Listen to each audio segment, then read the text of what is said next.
Hello everyone, मैं हूं सपना और आज के मेरे इस वीडियो में जो है हम ऑटोट्रॉफिक मोड ऑफ न्यूट्रिशन के बारे में जानेंगे जो क्लास 10th का टॉपिक है।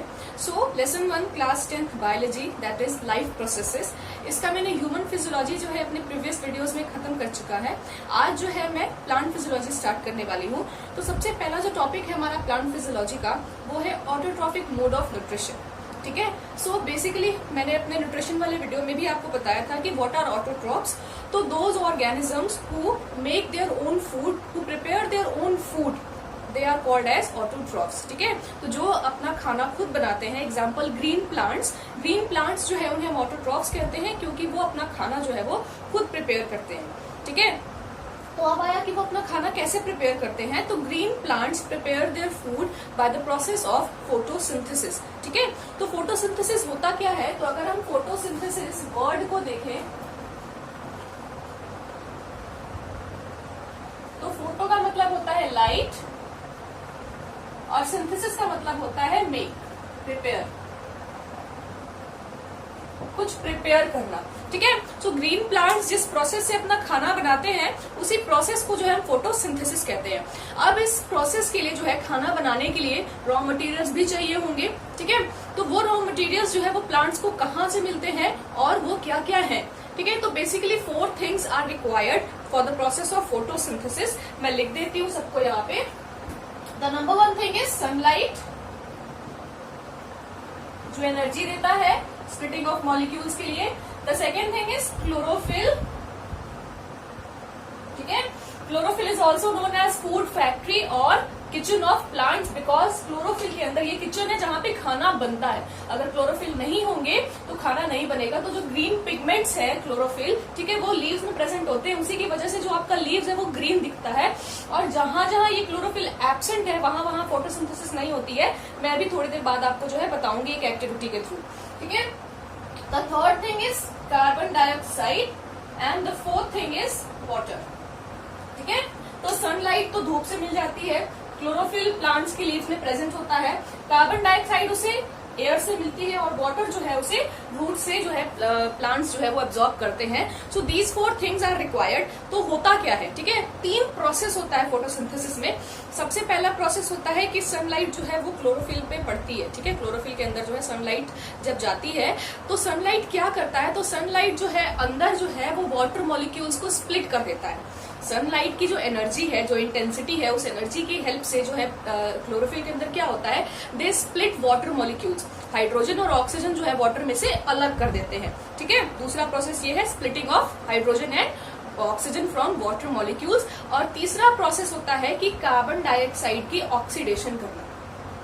ठीक है। कार्बन डाइऑक्साइड में जो है वो ऑक्सीजन और प्लस साथ में जो है वो आपका हाइड्रोजन भी ऐड होता है और उसको ग्लूकोज में कन्वर्ट कर दिया जाता है।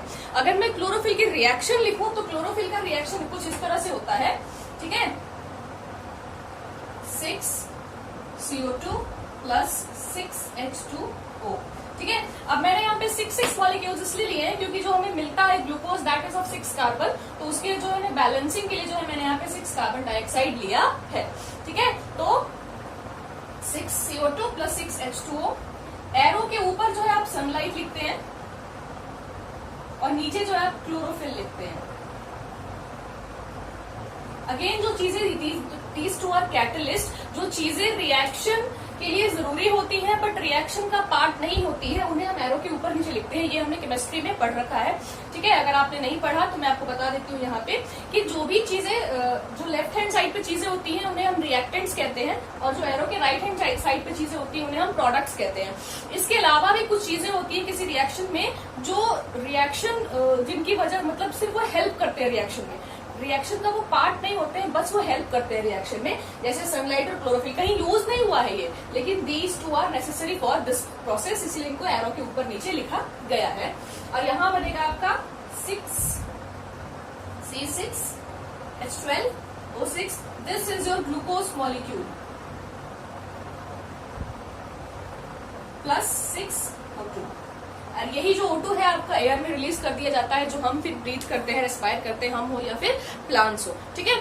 So for the process of photosynthesis plants को जो है कार्बन डाइऑक्साइड और वाटर चाहिए। कार्बन डाइऑक्साइड एयर से मिल जाता है और वाटर जो है वो रूट से मिल जाता है। उन दोनों को जो है क्लोरोफिल के अंदर सनलाइट की प्रेजेंस में ये किया जाता है। ठीक है, यहाँ पे जो मैंने आपको एक क्रॉस सेक्शन दिखाया लीव्स का, आखिर कहाँ क्या क्या चीज प्रेजेंट होती है।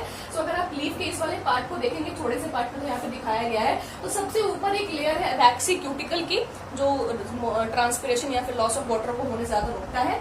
ये सबसे ऊपर वाली लेयर है अपर एपिडर्मिस की, जो ऊपर वाली जो एपिडर्मिस होती है वो लेयर है। उसके बाद बीच में ये सेल्स है, अगर सेल्स में आप ध्यान से देखेंगे तो ये है क्लोरोप्लास्ट। ठीक है, यही क्लोरोप्लास्ट के अंदर जो है क्लोरोफिल प्रेजेंट होता है, जहाँ पे ये फोटोसिंथेसिस होता है। बहुत सारे एयर स्पेसेस भी खाली है यहाँ पे, जहाँ से एक्सचेंज ऑफ गैसेस होता है। अगर नीचे यहाँ पे देखें तो ये रहे आपके गार्ड सेल्स। ठीक है, तो गार्ड सेल्स क्या करते हैं, तो गार्ड सेल्स की वजह से जो है स्टोमेटल पोर्स प्रेजेंट होता है, और वही स्टोमेटल पोर्स की हेल्प से जो है एक्सचेंज ऑफ गैसेस होता है। मैं दिखाती हूँ, इस तरह से कुछ होते हैं आपके गार्ड सेल्स।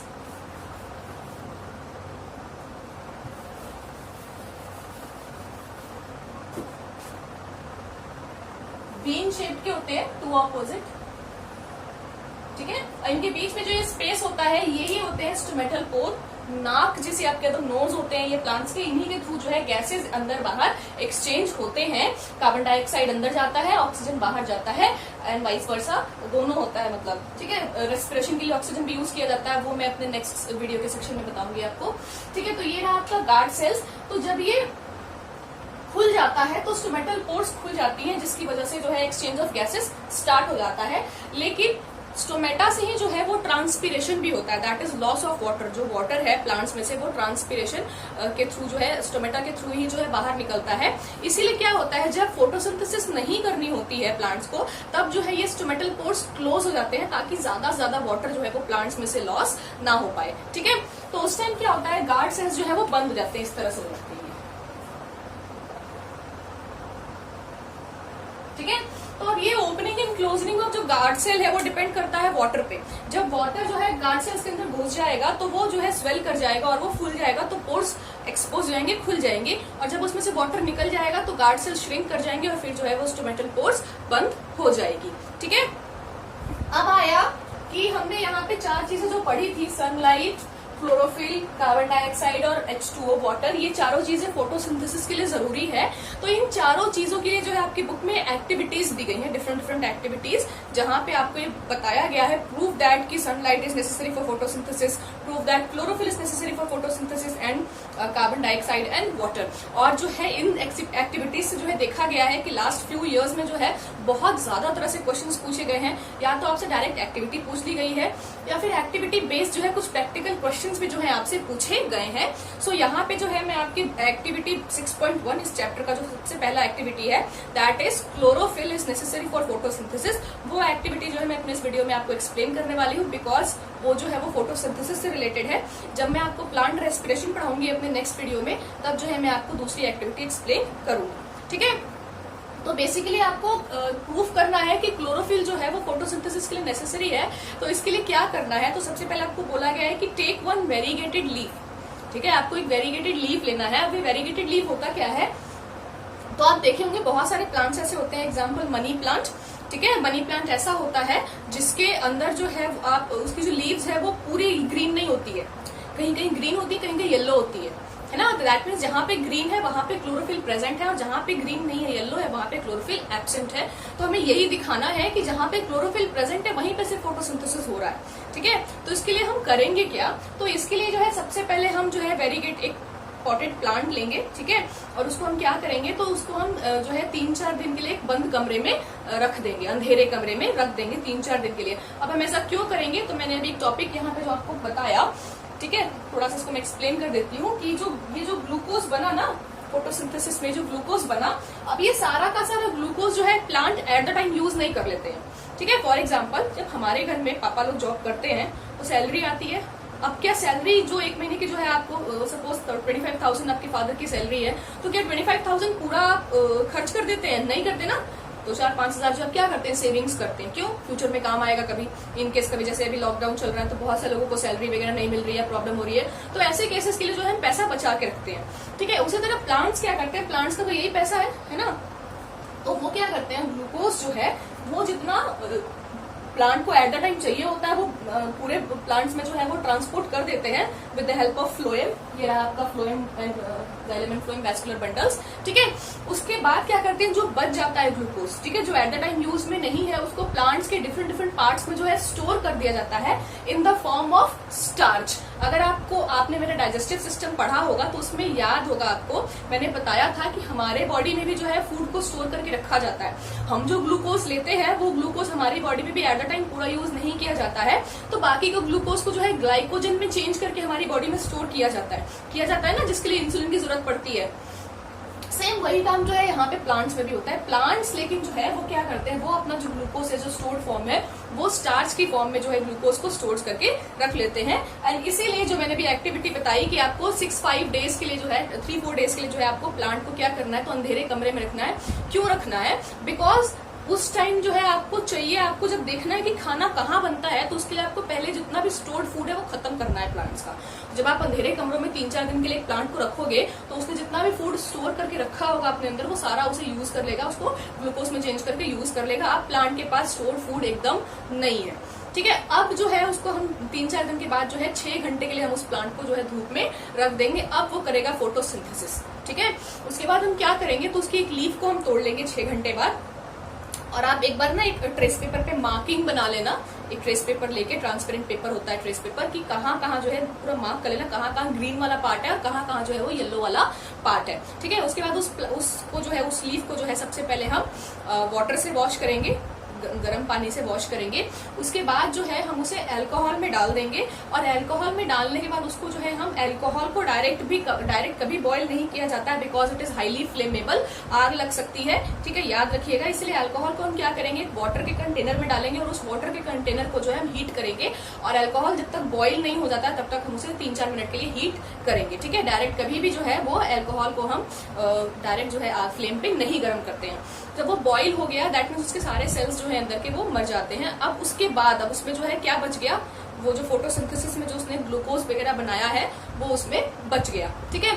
अब उस लीफ को हम निकाल के अच्छे से फिर से वॉश करके जो है क्या करेंगे, उसको आयोडीन सोल्यूशन में डाल देंगे, ठीक है। तो आयोडीन सोल्यूशन में हम क्यों डालेंगे, तो आयोडीन जो होता है it is used for the test of starch, ठीक है। स्टार्च प्रेजेंट है या नहीं है, एब्सेंट है, ये चीज जो है हम आयोडीन से देख सकते हैं, ठीक है।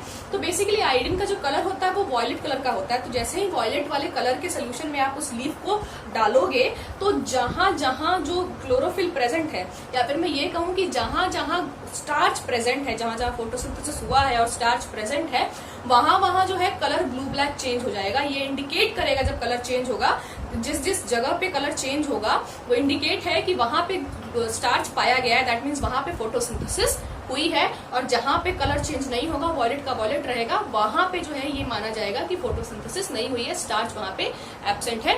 उसके बाद आप जो लीफ पे जो मार्किंग है कि कहाँ पे कलर चेंज हुआ है, कहाँ नहीं चेंज हुआ है, उसको जो आपने ट्रेस पेपर पे प्लांट का पूरा लीफ का पूरा उतारा था कि कहाँ ग्रीन पार्ट है, कहाँ येलो पार्ट है, उसे आप कंपेयर कीजिएगा।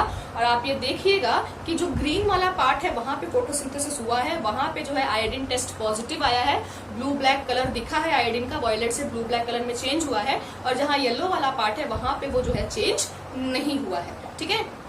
So this activity proves that chlorophyll is necessary for photosynthesis। इसी के साथ आज का मेरा टॉपिक जो है वो खत्म हुआ। मैं नेक्स्ट जो अपने वीडियो में प्लांट रेस्पिरेशन बताऊंगी, और उसके साथ जो एक्टिविटी जुड़ी हुई है वो भी बताऊंगी। एंड प्लीज मैं अपने मोस्ट ऑफ द वीडियोस में कहती हूँ, एक्टिविटीज को लाइटली बिल्कुल मत लीजिए। आजकल जो क्वेश्चन है वो एक्टिविटीज से ज्यादा पूछी जा रही है, बट इसका ये मतलब नहीं कि आप सिर्फ एक्टिविटी पढ़ के चले जाओ, ठीक है। थ्योरी वगैरह भी पूछिए, दोनों से मिला जुला के जो है कॉन्सेप्चुअल क्वेश्चंस पूछे जाते हैं। एंड इस लॉकडाउन को जो है आप लोग मजाक में ले रहे हैं बहुत सारे students, but I will suggest कि मजाक में मत लीजिए, बिकॉज नॉलेज होता है, वो आपके काम आएगा ही आएगा। सो प्रैक्टिस में रखिए अपनी पढ़ाई को। Thank you and have a nice day. अगर आपको मेरा वीडियो पसंद आया तो आप इसे लाइक, शेयर और सब्सक्राइब जरूर कीजिएगा। आज के लिए इतना ही, थैंक यू।